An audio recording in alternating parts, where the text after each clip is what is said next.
Hello ಗೆಳೆಯರೆ, ಲಾ excellence IAS ಪ್ರಸ್ತುತಪಡಿಸುತ್ತಿರುವ ಜನವರಿ 14ರ ಕನ್ನಡದಲ್ಲಿ the Hindu ಸುದ್ದಿ ವಿಶ್ಲೇಷಣೆಗೆ ತಮಗೆಲ್ಲರಿಗೂ ಸ್ವಾಗತ. ಎಲ್ಲರಿಗೂ ಮಕರ ಸಂಕ್ರಾಂತಿ ಹಬ್ಬದ ಶುಭಾಶಯಗಳನ್ನು ಕೋರ್ತಾ, ಸಂಕ್ರಾಂತಿಯನ್ನ ಯಾವ ರಾಜ್ಯದಲ್ಲಿ ಯಾವ ಹೆಸರಿನಲ್ಲಿ ಕರೀತಾರೆ ಅನ್ನೋದನ್ನ ಮೊದಲಿಗೆ ಡಿಸ್ಕಸ್ ಮಾಡೋಣ. ಯಾಕೆಂದರೆ ಇದು ಕೂಡ ಒಂದು ಪ್ರಶ್ನೆಯಾಗಿ ಬರ್ಬೋದಾಗುತ್ತೆ ನಮ್ಮ ಪ್ರಿಲಿಮ್ಸ್ನಲ್ಲಿ. ಹಾಗಾಗಿ ಸಂಕ್ರಾಂತಿ ಹಬ್ಬವನ್ನು ಮಧ್ಯಪ್ರದೇಶ್, ಮಹಾರಾಷ್ಟ್ರ, ಕರ್ನಾಟಕ ಇಲ್ಲೆಲ್ಲವೂ ಕೂಡ ಮಕರ ಸಂಕ್ರಾಂತಿ ಅಂತ ಹೇಳಿ ಕರೆಯುವಂಥದ್ದು. ಒಡಿಸಾದಲ್ಲೂ ಕೂಡ ಮಕರ ಸಂಕ್ರಾಂತಿ ಅಂತ ಕರೆಯುವಂಥದ್ದು. ಜೊತೆಗೆ ತಮಿಳುನಾಡಿನಲ್ಲಿ ಪೊಂಗಲ್ ಅಂತ ಹೇಳಿ, ಕೇರಳದಲ್ಲಿ ಮಕರ ವಿಲ್ಲಕ್ಕು ಅಂತ ಹೇಳಿ ಕರೆಯುವಂಥದ್ದು, ಗುಜರಾತ್ ಮತ್ತು ರಾಜಸ್ಥಾನದಲ್ಲಿ ಉತ್ತರಾಯಣ ಅಂತ ಹೇಳಿ ಕರೆಯುವಂಥದ್ದು, ಹರಿಯಾಣ, ಹಿಮಾಚಲ್ ಪ್ರದೇಶ್, ಪಂಜಾಬ್ನ ಪ್ರದೇಶದಲ್ಲಿ ಲೋಹಿರಿ ಅಂತ ಹೇಳಿ ಕರೆಯುವಂಥದ್ದು. ಸಿಖ್ ಧರ್ಮದವರು ಹಾಗೂ ಹಿಂದೂ ಧರ್ಮದ ಇಬ್ಬರೂ ಕೂಡ ಲೋಹಿರಿಯನ್ನು ಆಚರಿಸುವಂಥದ್ದನ್ನು ನೋಡ್ಬೋದಾಗುತ್ತೆ.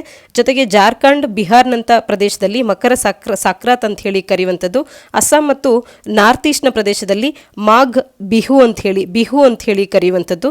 ಉತ್ತರ ಪ್ರದೇಶದಲ್ಲಿ ಕಿಚೇರಿ ಅಂತ ಹೇಳಿ ಕರೆಯುವಂಥದ್ದು. ಈ ರೀತಿ ಬೇರೆ ಬೇರೆ ರಾಜ್ಯಗಳಲ್ಲಿ ಬೇರೆದೇ ಹೆಸರಿನಲ್ಲಿ ಭಾರತದಾದ್ಯಂತ ಸೆಲೆಬ್ರೇಟ್ ಮಾಡ್ತಾರೆ ಈ ಸಂಕ್ರಾಂತಿ ಹಬ್ಬವನ್ನ. ಪ್ರಿಲಿಮ್ಸ್ನಲ್ಲಿ ಮ್ಯಾಚ್ ದ ಫಾಲೋಯಿಂಗ್ನ ರೀತಿಯಲ್ಲಿ ಈ ಹೆಸರನ್ನ ಯಾವ ರಾಜ್ಯದಲ್ಲಿ ಕರೀತಾರೆ ಅಂತ ಹೇಳಿ ಕೇಳ್ಬೋದಾಗುತ್ತೆ. ಇದೊಂದೇ ಫೆಸ್ಟಿವಲ್ ಅಂತಲ್ಲ, ಹೊಸ ವರ್ಷದ ಆಚರಣೆಯನ್ನು ಕೂಡ ಒಂದೊಂದು ರಾಜ್ಯದಲ್ಲಿ ಒಂದೊಂದು ಹೆಸರಿನಲ್ಲಿ ಮಾಡ್ತಾರೆ, ಅದನ್ನು ಕೂಡ ಕೇಳ್ಬೋದು. ಈ ರೀತಿ ಬೇರೆಯದೇ ಪ್ರಶ್ನೆಗಳನ್ನು ನೀಡಿ ಅದಕ್ಕೆ ಮ್ಯಾಚ್ ದಿ ಫಾಲೋಯಿಂಗ್ನಲ್ಲಿ ಅವರದ್ದೇ ಆದಂಥ ರಾಜ್ಯಗಳನ್ನು ನೀಡ್ತಾ ಪ್ರಶ್ನೆಗಳನ್ನು ಕೇಳ್ಬೋದಾಗಿರುತ್ತೆ ಪ್ರಿಲಿಮ್ಸ್ನಲ್ಲಿ. ಇಂದಿನ ಮೊದಲ article, Trump faces second impeachment ಅನ್ನೋದಾಗುತ್ತೆ. GS ಪೇಪರ್ 2 ಅಡಿಯಲ್ಲಿ, ಇಂಟರ್ನ್ಯಾಷನಲ್ ರಿಲೇಷನ್ಸ್ ಅಡಿಯಲ್ಲಿ ಹಾಗೆ ಪೊಲಿಟಿ ಅಡಿಯಲ್ಲಿ ನಾವು ಇದನ್ನು ಓದ್ಕೊಳ್ಬೋದಾಗುತ್ತೆ. ಇಲ್ಲಿ ಮುಖ್ಯವಾಗಿ ಎರಡನೇ ಬಾರಿಗೆ ಇಂಪೀಚ್ಮೆಂಟ್ ಅನ್ನ ಕಂಡಂತ US ಪ್ರೆಸಿಡೆಂಟ್ ಯಾರು ಅಂದಾಗ ಡೊನಾಲ್ಡ್ ಟ್ರಂಪ್ ಅನ್ನುವಂಥದ್ದು ನೆನಪಿರಲಿ.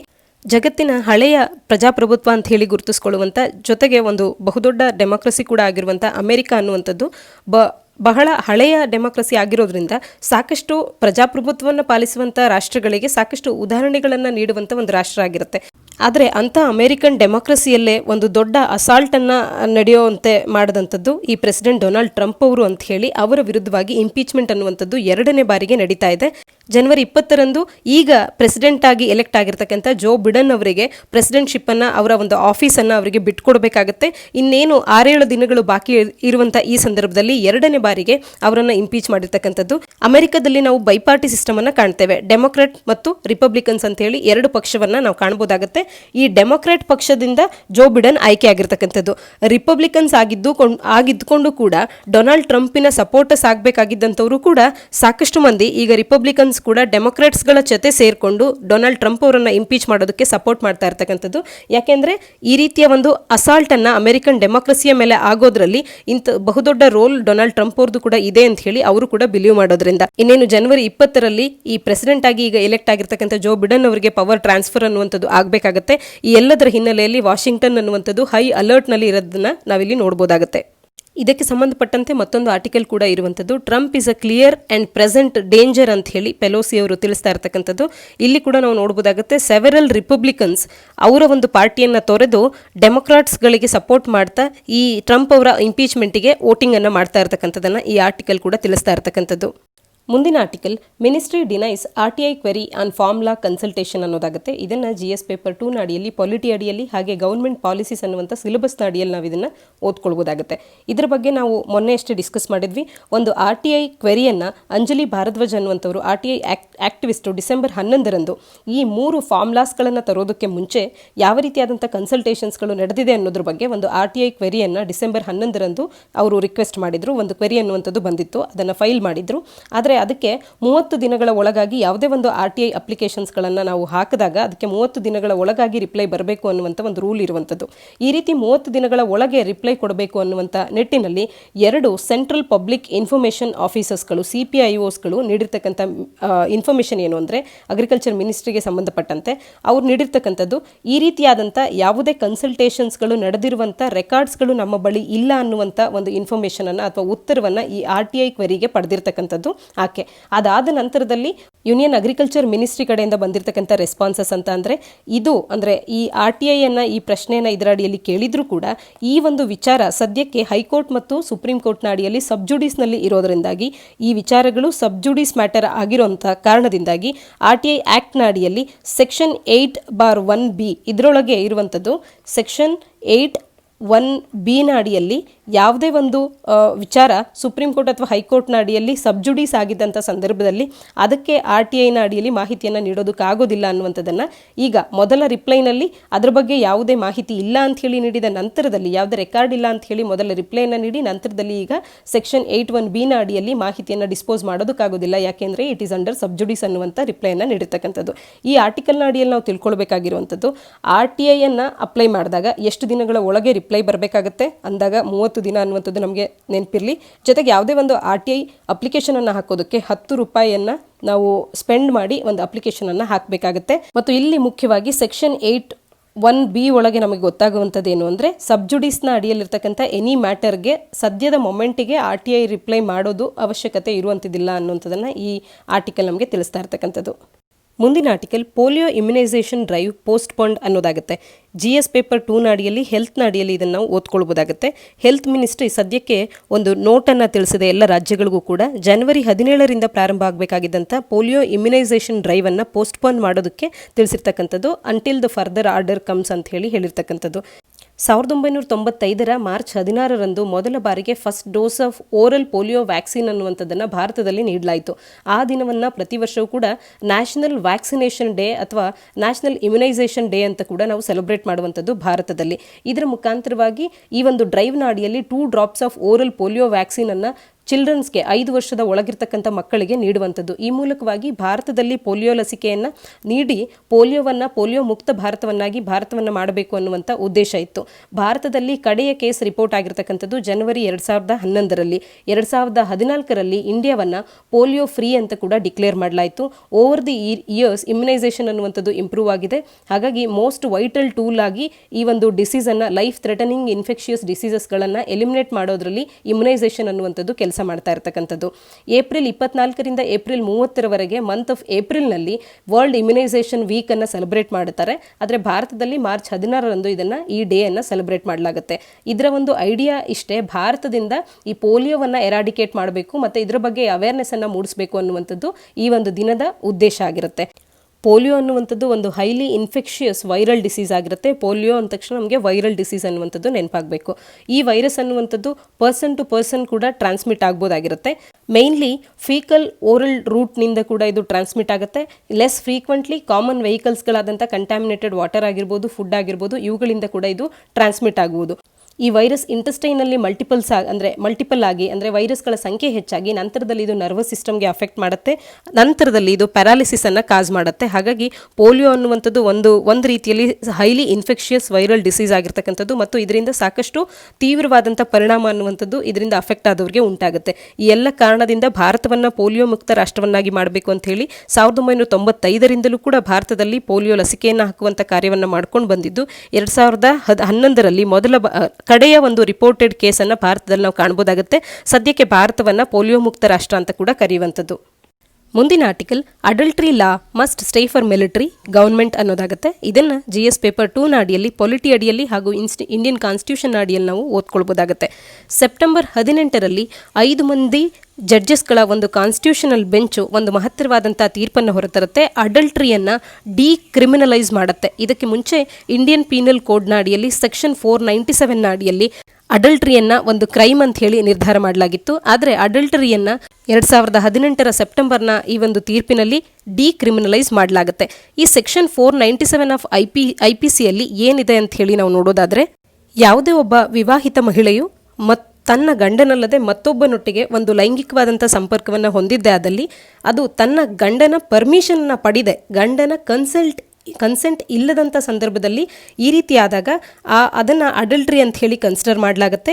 ಇದರ ಅಡಿಯಲ್ಲಿ ಯಾರು ಮತ್ತೋರ್ವ ಪುರುಷ ಈಕೆಯೊಟ್ಟಿಗೆ ಲೈಂಗಿಕ ಸಂಪರ್ಕದಲ್ಲಿರ್ತಾನೆ ಅಂಥವನಿಗೆ 5 ವರ್ಷದವರೆಗೂ ಕೂಡ ಶಿಕ್ಷೆಯನ್ನು ನೀಡ್ಬೋದು ಅಥವಾ ಫೈನನ್ನು ಕೂಡ ಹಾಕ್ಬೋದು ಅಥವಾ ಎರಡನ್ನು ಕೂಡ ಮಾಡ್ಬೋದು ಅನ್ನುವಂಥದ್ದನ್ನು ಈ ಸೆಕ್ಷನ್ 497ನ ಅಡಿಯಲ್ಲಿ ನಾವು ನೋಡ್ಬೋದಾಗುತ್ತೆ. ಆದರೆ ಒಂದು ವೇಳೆ ಆಕೆ ತನ್ನ ಗಂಡನ ಕನ್ಸೆಂಟನ್ನು ಪಡೆದಿದ್ದೇ ಆದಲ್ಲಿ ಇದನ್ನು ಅಡಲ್ಟ್ರಿ ಅಂತ ಹೇಳಿ ಈ ಲಾ ಕನ್ಸಿಡರ್ ಮಾಡೋದಿಲ್ಲ ಈ ಸೆಕ್ಷನ್ನ ಅಡಿಯಲ್ಲಿ. ಮತ್ತು ಒಂದು ವೇಳೆ ವಿವಾಹಿತ ಗಂಡಸೊಬ್ಬರು ಮತ್ತೊಬ್ಬರೊಟ್ಟಿಗೆ ಲೈಂಗಿಕ ಸಂಪರ್ಕವನ್ನು ಇಟ್ಕೊಂಡಿದ್ದಾದಲ್ಲಿ ಅದನ್ನು ಕೂಡ ಅಡಲ್ಟ್ರಿ ಅಂತ ಹೇಳಿ ಕನ್ಸಿಡರ್ ಮಾಡೋದಿಲ್ಲ. ಯಾಕೆಂದರೆ ಗಂಡಸು ಆ ಕೆಲಸವನ್ನು ಮಾಡ್ಬೋದು ಅನ್ನುವಂಥದ್ದನ್ನು ಈ ಲಾ ಅಕ್ಸೆಪ್ಟ್ ಮಾಡುತ್ತೆ. ಈ ರೀತಿಯ ಒಂದಷ್ಟು ವಿಚಾರಗಳು ಈ ಲಾನ ಅಡಿಯಲ್ಲಿ ಇರೋದ್ರಿಂದಾಗಿ, ಜೊತೆಗೆ ಈ ಲಾದ ಅಡಿಯಲ್ಲಿ ಅಡಲ್ಟ್ರಿಯಲ್ಲಿ ಇನ್ವಾಲ್ವ್ ಆದಂಥ ಆ ವಿವಾಹಿತ ಮಹಿಳೆಯನ್ನು ಅಬೆಟರ್ ಅಂತ ಹೇಳಿ ಕನ್ಸಿಡರ್ ಮಾಡೋದಿಲ್ಲ, ಆಕೆಗೆ ಪನಿಷ್ಮೆಂಟ್ ಇರೋದಿಲ್ಲ. ಬದಲಾಗಿ ಆತ ಯಾರು ಈಕೆ ಒಟ್ಟಿಗೆ ಲೈಂಗಿಕ ಸಂಪರ್ಕವನ್ನು ಹೊಂದಿರ್ತಾನೆ, ತನ್ನ ಗಂಡನಲ್ಲದ ಮತ್ತೊಬ್ಬ ವ್ಯಕ್ತಿ, ಅವನಿಗೆ ಮಾತ್ರ ಶಿಕ್ಷೆ ಅನ್ನುವಂಥದ್ದು ಆಗುತ್ತೆ. ಕಾರಣ ಇಲ್ಲಿ ಆಕೆಯನ್ನ ಒಂದು ವಸ್ತುವನ್ನಾಗಿ, ಒಂದು ಪ್ರಾಪರ್ಟಿಯನ್ನಾಗಿ ಆ ಗಂಡಸಿನ ಅಂದರೆ ತನ್ನ ಗಂಡನ ಒಂದು ಪ್ರಾಪರ್ಟಿಯನ್ನಾಗಿ ಕನ್ಸಿಡರ್ ಮಾಡ್ತಾ ಇದ್ದಾರೆ. ಹಾಗಾಗಿ ಆಕೆಗೆ ಅಬೆಟರ್ ಅಂತ ಹೇಳಿ ಆಕೆಯನ್ನು ಕನ್ಸಿಡರ್ ಮಾಡಲ್ಲ, ಆಕೆಗೆ ಶಿಕ್ಷೆಯನ್ನು ಕೂಡ ನೀಡೋದಿಲ್ಲ.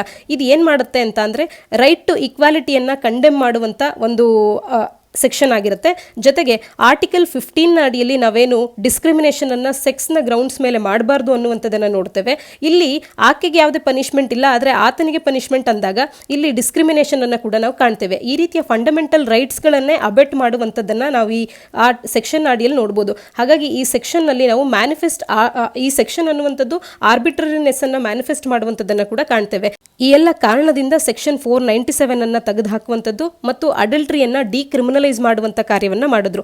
ಆದರೆ ಸೆಕ್ಷನ್ 497ನ ಅಡಿಯಲ್ಲಿ ಇದನ್ನು ಡಿವೋರ್ಸ್ಗೆ ಒಂದು ಗ್ರೌಂಡ್ ಆಗಿ ಅಡಲ್ಟ್ರಿಯನ್ನು ಬಳಸ್ಕೊಳ್ಬೋದು ಅನ್ನುವಂಥದ್ದನ್ನು ಉಳಿಸಿದ್ರು.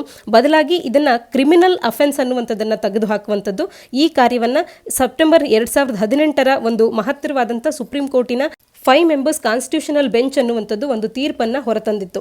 ಆದರೆ ಆ ತೀರ್ಪು ಅನ್ನುವಂಥದ್ದು ಮಿಲಿಟರಿ ಪರ್ಸನಲ್ಸ್ಗೂ, ಒಟ್ಟಾರೆಯಾಗಿ ಭಾರತದ ಎಲ್ಲೆಡೆಗೂ ಕೂಡ ಅಪ್ಲೈ ಆಗುವಂತೆ ಮಿಲಿಟರಿ ಪರ್ಸನಲ್ಸ್ಗೂ ಕೂಡ ಅಪ್ಲೈ ಆಗುತ್ತೆ. ಆದರೆ ಈಗ ಈ ತೀರ್ಪನ್ನು ಮಿಲಿಟರಿ ಪರ್ಸನಲ್ಸ್ಗಳಿಗೆ ಅಪ್ಲೈ ಆಗದಂತೆ, ಅಂದರೆ ಸೆಕ್ಷನ್ 497 ಅನ್ನುವಂಥದ್ದು ಮಿಲಿಟರಿ ಪರ್ಸನ್ಸ್ಗಳಿಗೆ ಈಗಲೂ ಕೂಡ ಇರಬೇಕು ಅನ್ನುವಂಥದ್ದನ್ನು ಈಗ ಮಿನಿಸ್ಟ್ರಿ ಆಫ್ ಡಿಫೆನ್ಸ್ ಅವರು ಒಂದು ಪಿಟಿಷನನ್ನು ಫೈಲ್ ಮಾಡೋದ್ರ ಮುಖಾಂತರವಾಗಿ ಕೋರ್ಟ್ನ ಬಳಿ ಕೇಳಿರ್ತಕ್ಕಂಥದ್ದು. ಇವರು ನೀಡ್ತಿರ್ತಕ್ಕಂಥ ಕಾರಣ ಅಂತ ಅಂದರೆ ಆರ್ಮಿ, ನೇವಿ ಮತ್ತು ಏರ್ಫೋರ್ಸ್ನ ಅಡಿಯಲ್ಲಿ ಕೆಲಸ ಮಾಡುವಂಥ ಪರ್ಸನಲ್ಸ್ಗಳು ಅವರದ್ದೇ ಆದಂಥ ಸ್ಪೆಷಲ್ ಆ್ಯಕ್ಟ್ಗಳ ಅಡಿಯಲ್ಲಿ, ಆರ್ಮಿ ಆ್ಯಕ್ಟ್, ನೇವಿ ಆ್ಯಕ್ಟ್ ಮತ್ತು ಏರ್ಫೋರ್ಸ್ ಆ್ಯಕ್ಟ್ನ ಅಡಿಯಲ್ಲಿ ಕಾರ್ಯ ಮಾಡ್ತಾರೆ. ಜೊತೆಗೆ ಆರ್ಟಿಕಲ್ 33 ಆಫ್ ದಿ ಕಾನ್ಸ್ಟಿಟ್ಯೂಷನ್ ಅನ್ನುವಂಥದ್ದು ಈ ಮಿಲಿಟರಿ ಪರ್ಸನಲ್ಸ್ಗಳಿಗೆ ಅವರ ಫಂಡಮೆಂಟಲ್ ರೈಟ್ಸ್ಗಳ ಮೇಲೂ ಕೂಡ ರಿಸ್ಟ್ರಿಕ್ಷನ್ಸ್ಗಳನ್ನು ಸ್ಪೆಷಲ್ ಲಾಸ್ಗಳ ಅಡಿಯಲ್ಲಿ ಇಂಪೋಸ್ ಮಾಡ್ಬೋದು ಅನ್ನುವಂಥದ್ದನ್ನು ಹೇಳುತ್ತೆ. ಇದರ ಅಡಿಯಲ್ಲಿ ಅವರಿಗೆ, ಅಂದರೆ ಮಿಲಿಟರಿ ಪರ್ಸನಲ್ಸ್ಗಳಿಗೆ ಕೆಲವೊಂದು ಫಂಡಮೆಂಟಲ್ ರೈಟ್ಸ್ಗಳನ್ನು ಕೂಡ ತೆಗೆದುಹಾಕುವಂಥ ಕೆಲವೊಂದು ಲಾಸ್ಗಳನ್ನು ನಾವು air force act, army act, navy ಆ್ಯಕ್ಟ್ನ ಅಡಿಯಲ್ಲಿ ಕಾಣ್ತೇವೆ. ಈ ರೀತಿಯಾಗಿ ನಾವು ನೋಡಿದಾಗ ಈ ಒಂದು ಸೆಕ್ಷನ್ ಏನಿದೆ ಇದು ಫಂಡಮೆಂಟಲ್ ರೈಟ್ಸನ್ನು ಅಬೆಟ್ ಮಾಡುತ್ತೆ ಅಂತ ಹೇಳಿ 497 ಅನ್ನು ತೆಗೆದುಹಾಕಿರುವಂಥದ್ದು. ಇದನ್ನು ಉಳಿಸೋದ್ರ ಮುಖಾಂತರವಾಗಿ ಮಿಲಿಟರಿ ಪರ್ಸನಲ್ಸ್ಗಳಿಗೆ ಅವರ ವೈವಾಹಿಕ ಜೀವನದ ಬಗ್ಗೆ ಒಂದು ಸ್ಟೆಬಿಲಿಟಿಯನ್ನು ಕೊಟ್ಟಂತೆ ಮಾಡುತ್ತೆ. ಯಾಕೆಂದರೆ ಈ ಒಂದು ಜಡ್ಜ್ಮೆಂಟ್ ಅನ್ನುವಂಥದ್ದು ಅವರಿಗೆ, ಅಂದರೆ ಮಿಲಿಟರಿ ಪರ್ಸನಲ್ಸ್ಗಳಿಗೆ ಒಂದು ಇನ್ಸ್ಟೆಬಿಲಿಟಿಯನ್ನು ಕ್ರಿಯೇಟ್ ಮಾಡಿದೆ. ಅವರು ಸಾಕಷ್ಟು ದಿನಗಳ ಕಾಲ ತಮ್ಮ ಫ್ಯಾಮಿಲಿಯನ್ನು ದೂರದಲ್ಲೇ ಬಿಟ್ಟು ಬೇರೆಯಾದಂಥ ಚಾಲೆಂಜಿಂಗ್ ಕಂಡೀಷನ್ಸ್ನ ಅಡಿಯಲ್ಲಿ ಕಾರ್ಯ ಮಾಡಬೇಕಾಗತ್ತೆ.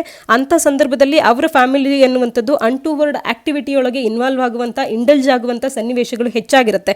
ಈ ಸೆಕ್ಷನ್ 497 ಅನ್ನುವಂಥದ್ದು ಅವರಿಗೆ ಅಪ್ಲೈ ಆಗುವಂತೆ ಇದ್ದರೆ, ಒಟ್ಟಾರೆಯಾಗಿ ಅಡಲ್ಟ್ರಿ ಅನ್ನುವಂಥದ್ದು ಕ್ರಿಮಿನಲ್ ಅಫೆನ್ಸ್ ಅನ್ನುವಂಥ ಇದ್ರೆ ಅದು ಅವರ ಪರವಾಗಿರುವಂಥ ಒಂದು ತೀರ್ಪಾಗುತ್ತೆ. ಮಿಲಿಟರಿ ಪರ್ಸನಲ್ಸ್ಗಳಿಗೆ ಅಂತಲೇ ಸ್ಪೆಷಲ್ ಆ್ಯಕ್ಟ್ಸ್ಗಳು ಇರುವಾಗ ಈ ರೀತಿಯ ಒಂದು ಆ್ಯಕ್ಟ್ ಇಡೀ ಭಾರತಕ್ಕೆ ಅಪ್ಲೈ ಆಗಿಲ್ಲ ಅಂದರೂ ಕೂಡ ಈ ಸೆಕ್ಷನನ್ನು ಮಿಲಿಟರಿ ಪರ್ಸನಲ್ಸ್ಗಳಿಗೆ ಅಪ್ಲಿಕಬಲ್ ಆಗುವಂತೆ ಮಾಡಬೇಕು ಅನ್ನುವಂಥದ್ದನ್ನು ಮಿನಿಸ್ಟ್ರಿ ಆಫ್ ಡಿಫೆನ್ಸ್ ಅವರು ಈಗ ಸುಪ್ರೀಂ ಕೋರ್ಟ್ನ ಬಳಿ ಕೇಳ್ತಾ ಇರ್ತಕ್ಕಂಥದ್ದನ್ನು ಈ ಆರ್ಟಿಕಲ್ನ ಅಡಿಯಲ್ಲಿ ನಾವು ನೋಡ್ಬೋದಾಗುತ್ತೆ. ಮುಂದಿನ article Paytm money to offer futures and options trading ಅನ್ನೋದಾಗುತ್ತೆ. ಆನ್ಲೈನ್ ಇನ್ವೆಸ್ಟ್ಮೆಂಟ್ ಪ್ಲ್ಯಾಟ್ಫಾರ್ಮ್ ಆಗಿರ್ತಕ್ಕಂಥ ಪೇಟಿಎಂ ಮನಿ ಈ ಪ್ಲ್ಯಾಟ್ಫಾರ್ಮ್ ನಡಿಯಲ್ಲಿ ನಿನ್ನೆ ಅಂದರೆ ವೆನ್ಸ್ಡೇ ಫ್ಯೂಚರ್ಸ್ ಮತ್ತು ಆಪ್ಷನ್ಸ್ ಟ್ರೇಡಿಂಗನ್ನು ಅನ್ವೇಲ್ ಮಾಡಿರ್ತಕ್ಕಂಥದ್ದು. ಇತ್ತೀಚೆಗಷ್ಟೇ ಫ್ಯೂಚರ್ಸ್ ಮತ್ತು ಆಪ್ಷನ್ ಟ್ರೇಡಿಂಗನ್ನು ಯಾವ ಒಂದು ಸಂಸ್ಥೆ ಅನ್ವೇಲ್ ಮಾಡ್ತು ಆನ್ಲೈನ್ ಇನ್ವೆಸ್ಟ್ಮೆಂಟ್ ಪ್ಲ್ಯಾಟ್ಫಾರ್ಮ್ ಅಂತ ಹೇಳಿ ಪ್ರಶ್ನೆಗಳು ಬಂದಾಗ ಪೇಟಿಎಂ ಮನಿ ಅನ್ನುವಂಥದ್ದು ಸ್ಪಷ್ಟವಾಗಿ ತಿಳಿದಿರಲಿ. ಫ್ಯೂಚರ್ಸ್ ಮತ್ತು ಆಪ್ಷನ್ ಅನ್ನುವಂಥದ್ದು ಟ್ರೇಡಿಂಗ್ನಲ್ಲಿರುವಂಥ ಒಂದು ಟ್ರೇಡಿಂಗ್ ಮಾಡುವಂಥ ಒಂದು ಮೆಕ್ಯಾನಿಸಮ್ ಆಗುತ್ತೆ. ಇದನ್ನು ಈ ಪೇಟಿಎಂ ಮನಿ ಒಂದು ಆನ್ಲೈನ್ ಪ್ಲ್ಯಾಟ್ಫಾರ್ಮ್ನ ಅಡಿಯಲ್ಲಿ ಇದನ್ನು ಕೂಡ, ಈ ಆಪ್ಷನನ್ನು ಕೂಡ ಅನ್ವೇಲ್ ಮಾಡಿರ್ತಕ್ಕಂಥದ್ದು, ನಿನ್ನೆ ಅಷ್ಟೇ ಅನ್ವೇಲ್ ಮಾಡಿರ್ತಕ್ಕಂಥದ್ದು. ಇದರಿಂದಾಗಿ ಡೈಲಿ ಟರ್ನ್ ಓವರನ್ನು 1.5 lakh crore ಅಷ್ಟು ನಾವು ಟರ್ನ್ ಓವರನ್ನು ರೀಚ್ ಮಾಡಬೇಕು ಈ ಪ್ಲ್ಯಾಟ್ಫಾರ್ಮ್ನ ಮುಖಾಂತರವಾಗಿ ಅಂತ ಹೇಳಿ ಒಂದು ಏಮನ್ನು ಇಟ್ಕೊಳ್ಳಲಾಗಿದೆ. 1 million ಟ್ರೇಡ್ ಅನ್ನುವಂಥದ್ದು ನೆಕ್ಸ್ಟ್ 18 to 24 ಮಂತ್ಸಲ್ಲಿ ಆಗುತ್ತೆ ಅನ್ನುವಂಥ ಎಕ್ಸ್ಪೆಕ್ಟೇಷನನ್ನು ಮಾಡಲಾಗಿದೆ. ಒಂದು ಎಡಿಟೋರಿಯಲನ್ನು ನೋಡೋಣ. ಟೆರರ್ ಟ್ರಯಲ್ ಅನ್ನುವಂಥದ್ದು ಇದನ್ನು GS ಪೇಪರ್ 2ನ ಅಡಿಯಲ್ಲಿ ಸೆಕ್ಯೂರಿಟಿ ಅಡಿಯಲ್ಲಿ ನಾವು ಓದ್ಕೊಳ್ಬೋದಾಗುತ್ತೆ. ಹಾಗೆ ಇಂಟರ್ನ್ಯಾಷನಲ್ ರಿಲೇಷನ್ಸ್ನ ಅಡಿಯಲ್ಲಿ ಕೂಡ ಓದ್ಕೊಳ್ಬೋದಾಗುತ್ತೆ. ಗ್ಲೋಬಲ್ ಗ್ರೂಪಿಂಗ್ಗೆ ಸಂಬಂಧಪಟ್ಟಂತೆ UNSC ಮತ್ತು FATFನ ಬಗ್ಗೆ ಕೂಡ ನಾವಿಲ್ಲಿ ನೋಡ್ಬೋದಾಗುತ್ತೆ. ಭಾರತದ external affairs minister S Jaishankar ಅವರು ಯುನೈಟೆಡ್ ನೇಷನ್ ಸೆಕ್ಯೂರಿಟಿ ಕೌನ್ಸಿಲಿನ ಒಂದು ಸ್ಪೀಚ್ನಲ್ಲಿ ಮಾತನಾಡ್ತಾ 9/11 ಅಟ್ಯಾಕ್ಸ್ಗಳು ಯುಎಸ್ನಲ್ಲಿ ನಡೆದು 20 ವರ್ಷಗಳು ನಡೆದಿದೆ. 20 ವರ್ಷಗಳ ಹಿಂದೆಯೇ ಗ್ಲೋಬಲ್ ಕಮಿಟ್ಮೆಂಟನ್ನು ನಾವು ಟೆರರಿಸಮ್ನ ಎಗೇನ್ಸ್ಟ್ ಆಗಿ ಮಾಡ್ಕೊಳ್ಬೇಕು, ಒಂದು ಕಮಿಟ್ಮೆಂಟ್, ಗ್ಲೋಬಲ್ ಕಮಿಟ್ಮೆಂಟನ್ನು ಅನ್ನುವಂಥ ಒಂದು ರೆಸಲ್ಯೂಷನನ್ನು ನಾವು ತಗೊಂಡು ಕೂಡ ಆಗಿದೆ. ಅಂಥ ಒಂದು ರೆಸಲ್ಯೂಷನ್ಗೆ ಇನ್ನೂ ಕೂಡ ಗ್ರೇಟರ್ ಕೋಆರ್ಡಿನೇಷನ್ ಅನ್ನುವಂಥದ್ದು ಬೇಕಾಗುತ್ತೆ. ಕೌಂಟರ್ ಟೆರರಿಸಮ್ ಏಜೆನ್ಸೀಸ್ಗಳು ವರ್ಲ್ಡ್ ವೈಡ್ ಏನಿದೆ ಇವೆಲ್ಲದರ ನಡುವೆ ಗ್ರೇಟರ್ ಕೋಆಪರೇಷನ್ ಅನ್ನುವಂಥದ್ದು ಈಗ ಬೇಕಾಗಿದೆ ಅನ್ನುವಂಥದ್ರ ಬಗ್ಗೆ ಮಾತನಾಡಿರ್ತಕ್ಕಂಥದ್ದು. ಇಲ್ಲಿ ಇವರು ಹೈಲೈಟ್ ಮಾಡಿರ್ತಕ್ಕಂಥ ವಿಷಯ ಏನು ಅಂತ ಅಂದರೆ, ಯುನೈಟೆಡ್ ನೇಷನ್ನಿನ ಟೆರರಿಸ್ಟ್ಗಳನ್ನು ಡೆಸಿಗ್ನೇಟ್ ಮಾಡೋದಕ್ಕೆ ಇರುವಂಥ ಒಂದು ಟಾಪ್ ಬಾಡಿಯಾಗಿ ಕೆಲಸ ಮಾಡುವಂಥ ಯುನೈಟೆಡ್ ನೇಷನ್ ಸೆಕ್ಯೂರಿಟಿ ಕೌನ್ಸಿಲ್ ಅನ್ನುವಂಥದ್ದು ಕೋಆರ್ಡಿನೇಷನನ್ನು ಈ ಏಜೆನ್ಸೀಸ್ಗಳ ನಡುವೆ ಮಾಡೋದ್ರ ಜೊತೆಗೆ ಫಿನಾನ್ಷಿಯಲ್ ಸೋರ್ಸಸ್ಗಳು ಈ ಏಜೆನ್ಸೀಸ್ಗಳಿಗೆ, ಅಂದರೆ ಯಾರೆಲ್ಲ ಕೌಂಟರ್ ಟೆರರಿಸಮ್ ಏಜೆನ್ಸೀಸ್ಗಳಾಗಿ ಕೆಲಸ ಮಾಡುತ್ತೆ ಇವರಿಗೆ ಯಾವ ರೀತಿಯಾಗಿ ಫಿನಾನ್ಷಿಯಲ್ ಸೋರ್ಸಸ್ಗಳು ಬರುತ್ತೆ ಅನ್ನೋದ್ರ ಬಗ್ಗೆ ಕೂಡ ಒಂದು ಪ್ರೋಸೆಸ್ಸನ್ನು ಸ್ಟ್ರೀಮ್ಲೈನ್ ಮಾಡುವಂಥ ನೆಸೆಸಿಟಿ ಇದೆ ಅನ್ನೋದ್ರ ಬಗ್ಗೆ ಕೂಡ ಇವರು ಹೈಲೈಟ್ ಮಾಡಿರ್ತಕ್ಕಂಥದ್ದು. ಮುಖ್ಯವಾಗಿ ಒಂದಷ್ಟು ಅಂಶಗಳನ್ನು ಮಾತನಾಡಿದ್ದಾರೆ. ಇಡೀ ವರ್ಲ್ಡ್ ಅನ್ನುವಂಥದ್ದು ಟೆರರಿಸ್ಟ್ ಆರ್ಗನೈಸೇಷನ್ಸ್ಗಳು ಕೇವಲ ಎಕ್ಸ್ಟಾರ್ಷನ್ನ ಮುಖಾಂತರವಾಗಿ ಅಥವಾ ಮನಿ ಲಾಂಡ್ರಿಂಗ್ನ ಮುಖಾಂತರವಾಗಿ ಅಥವಾ ಡ್ರಗ್ಸ್ ಅಥವಾ ವೈಲ್ಡ್ ಲೈಫ್ ಟ್ರಾಫಿಕಿಂಗ್ನ ಮುಖಾಂತರವಾಗಿ ಮಾತ್ರವೇ ಫಂಡ್ಸನ್ನು ರೈಸ್ ಮಾಡೋದಿಲ್ಲ. ಬದಲಾಗಿ ಇನ್ ದ ಪ್ರೆಸೆಂಟ್ ಆಗಿರ್ಬೋದು ಅಥವಾ ಫ್ಯೂಚರಲ್ಲಿ ಆಗಿರ್ಬೋದು ಡಿಜಿಟಲ್ ಸೆಕ್ಯೂರಿಟಿಯಲ್ಲಿರ್ತಕ್ಕಂಥ ಲೂಪ್ ಹೋಲ್ಸ್ಗಳನ್ನು ಬಳಕೆ ಮಾಡಿಕೊಳ್ಳುವಂಥದ್ದು ಮತ್ತು ಬ್ಲಾಕ್ ಚೈನ್ ಟೆಕ್ನಾಲಜಿಯಲ್ಲಿರುವಂಥ ಅನಾನಿಮಿಟಿಯನ್ನು ಬಳಕೆ ಮಾಡ್ಕೊಳ್ಳೋದ್ರ ಮುಖಾಂತರವಾಗಿ ಫಿನಾನ್ಸಸ್ಸನ್ನು ಆಕ್ಸೆಸ್ ಮಾಡ್ತಾರೆ ಈ ಒಂದು ಟೆರರಿಸಮ್ನಲ್ಲಿ ಇನ್ವಾಲ್ವ್ ಆಗುವಂಥ ಟೆರರಿಸ್ಟ್ ಆರ್ಗನೈಸೇಷನ್ಸ್ಗಳು. ಅದ್ರ ಬಗ್ಗೆ ನಾವು ಅಲರ್ಟ್ ಆಗಿ ಇರಬೇಕಾಗುತ್ತೆ ಅನ್ನುವಂಥದ್ದು ಒಂದು ಅಂಶ. ಮತ್ತೊಂದು ಕ್ಲಿಯರ್ ರೆಫರೆನ್ಸನ್ನು ಪಾಕಿಸ್ತಾನಕ್ಕೆ ಇಟ್ಕೊಳ್ತಾ ಹೇಳ್ತಾ ಇರ್ತಕ್ಕಂಥದ್ದು, ಇವತ್ತು ಒಂದು ನೀಡಿದೆ ಯುನೈಟೆಡ್ ನೇಷನ್ ಮತ್ತು ಫಿನಾನ್ಷಿಯಲ್ ಆ್ಯಕ್ಷನ್ ಟಾಸ್ಕ್ ಫೋರ್ಸ್ನ ನಡುವೆ ಆ್ಯಕ್ಷನ್ಸ್ಗಳನ್ನು ಲಿಂಕ್ ಮಾಡುವಂಥ ಒಂದು ನೀಡ್ ಅನ್ನುವಂಥದ್ದು ಸದ್ಯಕ್ಕೆ ಇರುವಂಥದ್ದು. ಕೆಲವೊಂದಷ್ಟು ಕಂಟ್ರೀಸ್ಗಳು ವಿಲ್ಫುಲಿ ಫಿನಾನ್ಷಿಯಲ್ ಅಸಿಸ್ಟೆನ್ಸನ್ನು ಈ ಟೆರರಿಸ್ಟ್ ಆರ್ಗನೈಸೇಷನ್ಸ್ಗಳಿಗೆ ನೀಡುವಂಥದ್ದು, ಸೇಫ್ ಹ್ಯಾವನ್ಸ್ಗಳಾಗಿ ಕಾರ್ಯ ಮಾಡ್ತಾ ಇರ್ತಕ್ಕಂಥದ್ದು. 5 ಸ್ಟಾರ್ ಟ್ರೀಟ್ಮೆಂಟ್ಗಳನ್ನು ಕ್ರಿಮಿನಲ್ಸ್ ಮತ್ತು ಟೆರರಿಸ್ಟ್ಗಳಿಗೆ ನೀಡ್ತಾ ಇದೆ. ಇಂಥವುಗಳನ್ನು ಅಕೌಂಟಬಲ್ ಆಗಿ ಹೆಲ್ಡ್ ಮಾಡಬೇಕು ಅಂತ ಅಂದರೆ FATF ಮತ್ತು ಯುನೈಟೆಡ್ ನೇಷನ್ನ ನಡುವೆ ಆ್ಯಕ್ಷನ್ಸ್ಗಳು ಲಿಂಕ್ ಆಗಿರಬೇಕಾಗುತ್ತೆ ಅನ್ನುವಂಥದ್ದು ಕೂಡ ಇಲ್ಲಿ ತಿಳಿಸಿರ್ತಕ್ಕಂಥದ್ದು.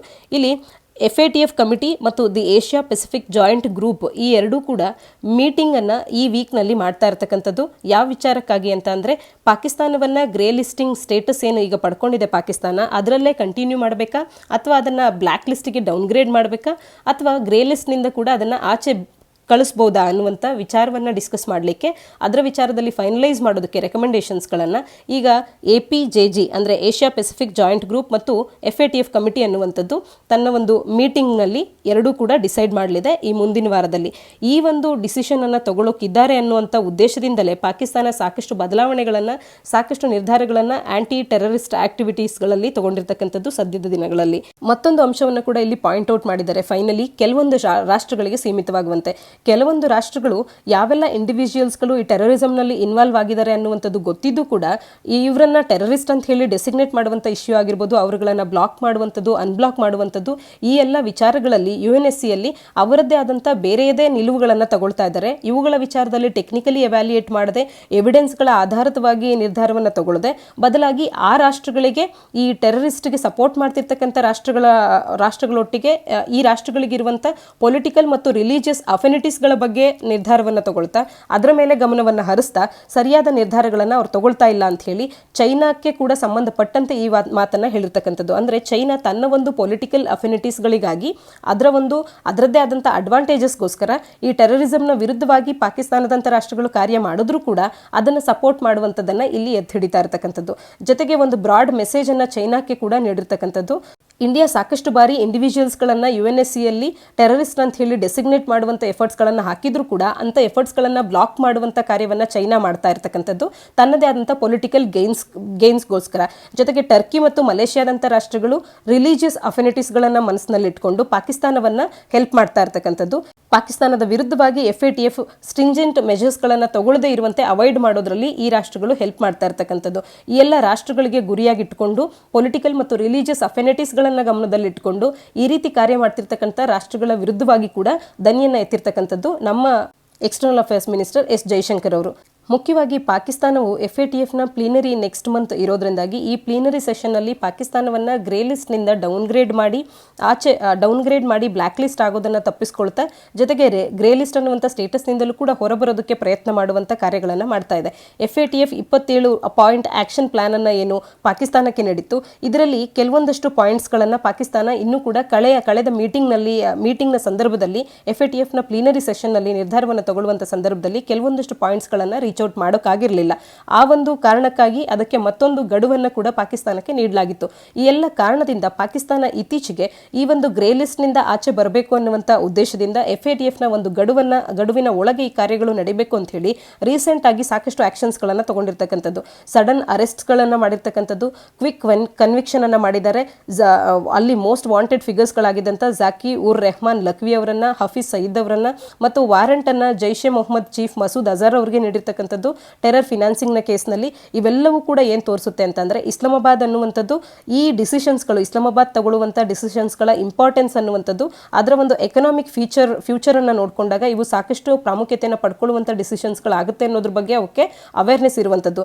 ಜೊತೆಗೆ ಫಾರ್ ದ ಮೊಮೆಂಟ್ ಪಾಕಿಸ್ತಾನದ ಸರ್ಕಾರವು FATFನ 27 ಪಾಯಿಂಟ್ ಆಕ್ಷನ್ ಪ್ಲಾನ್ಗೆ ಆ ಒಂದು ಪ್ಲಾನ್ನೊಟ್ಟಿಗೆ ಇನ್ಲೈನ್ ಆಗುವಂಥ ಕಾರ್ಯಕ್ಕೂ ಕೂಡ ಈ ಎಲ್ಲ ನಿರ್ಧಾರಗಳನ್ನು ಸದ್ಯಕ್ಕೆ ತಗೊಂಡಿರ್ತಕ್ಕಂಥದ್ದು. ಜೊತೆಗೆ ಇಲ್ಲಿ ಭಾರತ ಮಾಡ್ತಾ ಇರ್ತಕ್ಕಂಥದ್ದು ಒಂದು ಕನೆಕ್ಷನ್ ಅನ್ನ UNSC ಮತ್ತು FATFನ ನಡುವೆ ಮಾಡೋದ್ರ ಮುಖಾಂತರವಾಗಿ ಮಿಸ್ಟರ್ ಜೈಶಂಕರ್ ಅವರು ಇಂಡಿಕೇಟ್ ಮಾಡ್ತಾ ಇದ್ದಾರೆ. ಭಾರತವು ಕೇವಲ ಪಾಕಿಸ್ತಾನವನ್ನು ವಾಚ್ ಮಾಡ್ತಾ ಇಲ್ಲ, ಬದಲಾಗಿ ಇಂಟರ್ನ್ಯಾಷನಲ್ ಕಮ್ಯುನಿಟಿ ಅನ್ನುವಂಥದ್ದು ಯಾವ ರೀತಿಯಾಗಿ ಝೀರೋ ಟಾಲರೆನ್ಸ್ ಟು ಟೆರರಿಸಮ್ ಅನ್ನುವಂಥ ವಿಚಾರದಲ್ಲಿ ಯಾವ ರೀತಿಯಾಗಿ it will walk the talk ಅನ್ನುವಂಥದ್ದನ್ನು ಕಾದು ನೋಡ್ತಾ ಇದೆ ಮತ್ತು ಅದನ್ನು ಗಮನಿಸ್ತಾ ಇದೆ ಭಾರತ ಅನ್ನುವಂಥದ್ದನ್ನು ಈ ಎಡಿಟೋರಿಯಲ್ ತಿಳಿಸ್ತಾ ಇರತಕ್ಕಂಥದ್ದು. ಇದಿಷ್ಟು ಇಂದಿನ ಸುದ್ದಿ ವಿಶ್ಲೇಷಣೆಯಾಗಿದೆ. ನಾಳಿನ ಸುದ್ದಿ ವಿಶ್ಲೇಷಣೆಯೊಂದಿಗೆ ಮತ್ತೆ ಸಿಗೋಣ. ಧನ್ಯವಾದ.